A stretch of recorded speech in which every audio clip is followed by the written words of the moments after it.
Weight loss பண்ண போகிறேன். எவ்வளோ வெயிட் இருக்கேன்னு பார்த்துடலாமா? 70.500 கிலோகிராம் இருக்கிறேங்க.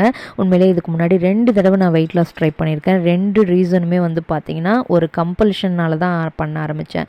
பட் இந்த தடவை நான் எனக்காக என்னோடய லைஃப் ஸ்டைல் மாற்றுறதுக்கு, நான் ஹெல்த்தியாக இருக்கிறதுக்கு, நான் ஹாப்பியாக இருக்கிறதுக்கு, என்ன நான் பெட்டர் வெர்ஷனாக மாற்றுறதுக்காக பண்ண ஆரம்பிச்சிருக்கேன்.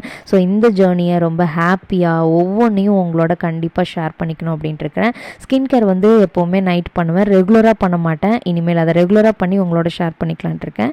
சீரம்ஸ் வந்து நைட் மட்டும் போடுவேன். நான் என்னென்ன சீரம் போடுறேன் அப்படிங்கிறது வந்து எதுக்கு போடுறேன் அப்படிங்கிறத கண்டிப்பாக உங்களோட ஷேர் பண்ணிக்கிறேன் அடுத்தடுத்த வீடியோவில். உண்மையாங்க அவ்வளோ சந்தோஷமாக இருந்துச்சு. ஏன்னா ரொம்ப நாள் யோசிச்சுட்டு இருந்த விஷயத்த வந்து நம்ம செயல்படுத்த ஆரம்பிச்சிட்டோங்கிறது வந்து அவ்வளோ சந்தோஷமாக இருந்துச்சு. எனக்கு நானே செல்ஃப் மோட்டிவேட் பண்ணிட்டேன். இன்றைக்கி நீ சூப்பராக பண்ண, இதே மாதிரி டெய்லி பண்ணி சீக்கிரம் வெயிட் லாஸ் பண்ணணும் அப்படின்னு சொல்லிட்டு செல்ஃப் மோட்டிவேட் பண்ணிவிட்டு பைபிள் படிச்சுட்டு நிம்மதியாக படுத்து தூங்குனேங்க.